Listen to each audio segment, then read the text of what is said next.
ભરૂચ જિલ્લાના ઝઘડિયા સુલતાનપુરા ગ્રુપ ગ્રામ પંચાયતની ચૂંટણી 2022ના વર્ષમાં યોજાઈ હતી। આ ચૂંટણીમાં આશરે છેલ્લા 3 દાયકાથી શાસન કરતી પેનલને પરિવર્તન નામની પેનલ દ્વારા પરાસ્ત કરી નવો ચીલો ચતર્યો હતો, જેમાં પરિવર્તન પેનલના સરપંચ તરીકે સુરેશભાઈ વસાવા અને ઉપસરપંચ તરીકે વિનોદભાઈ વસાવા ચૂંટાઈ આવ્યા હતા।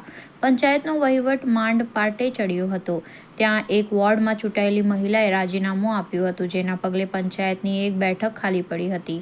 આ દરમિયાન ચૂંટાયેલી પેનલમાં સરપંચ, ઉપસરપંચ અને સભ્યો વચ્ચે કોઈક બાબતે વિવાદ થયો હતો, જેના કારણે ઉપસરપંચ વિનોદભાઈ વસાવાએ રાજીનામું આપ્યું હતું, જેથી એક સભ્ય સહિત ઉપસરપંચની જગ્યા ઝઘડિયા ગ્રામ પંચાયતમાં ખાલી પડી હતી। સમયાંતરે ગ્રામ પંચાયત અને તાલુકા પંચાયતની પ્રોસિજરમાંથી પાસ થઈ નવા ઉપસરપંચની નિમણૂક કરવાની આવી, ત્યારે હેમલતાબેન પટેલની ઉપસરપંચ પદે ગત વર્ષે નિમણૂક કરવામાં આવી હતી। દરમિયાન હાલમાં રાજ્યભરમાં ગ્રામ પંચાયતોની પેટા ચૂંટણી યોજાઈ હતી, જેમાં ઝઘડિયા સુલતાનપુરા ગ્રુપ ગ્રામ પંચાયતની એક ખાલી પડેલ બેઠકની પણ ચૂંટણી યોજાઈ હતી, જેમાં રંજનબેન વિજયસિંહ પરમાર ચૂંટાઈ આવ્યા હતા।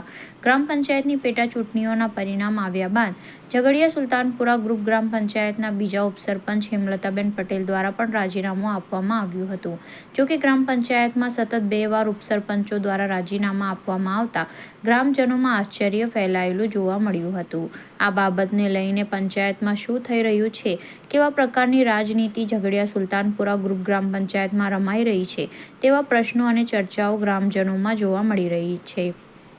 ત્યારે આજરોજ ઝઘડિયા સુલતાનપુરા ગ્રુપ ગ્રામ પંચાયતની સામાન્ય સભા યોજાઈ હતી, જેમાં મીટિંગના એજન્ડામાં પંચાયતના ઉપસરપંચ હેમલતાબેનનું રાજીનામું મંજૂર કરવા બાબતનો એજન્ડો પણ મૂકવામાં આવ્યો હતો। મીટિંગ દરમિયાન સર્વાનુમતે ઉપસરપંચ હેમલતાબેન પટેલનું રાજીનામું મંજૂર કરવામાં આવ્યું હતું।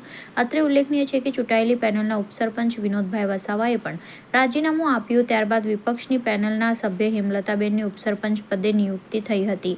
તેઓએ પણ થોડા સમયમાં જ ઉપસરપંચ પદેથી રાજીનામું આપી દેતા ઝઘડિયા નગરમાં વિવિધ ચર્ચાઓએ વેગ પકડ્યો હતો। વળી 3 વર્ષના સમયગાળા દરમિયાન 2 વખત ઉપસરપંચો દ્વારા કેમ રાજીનામા આપવામાં આવ્યા, એવા સવાલો લોકોમાં ઉઠી રહ્યા છે।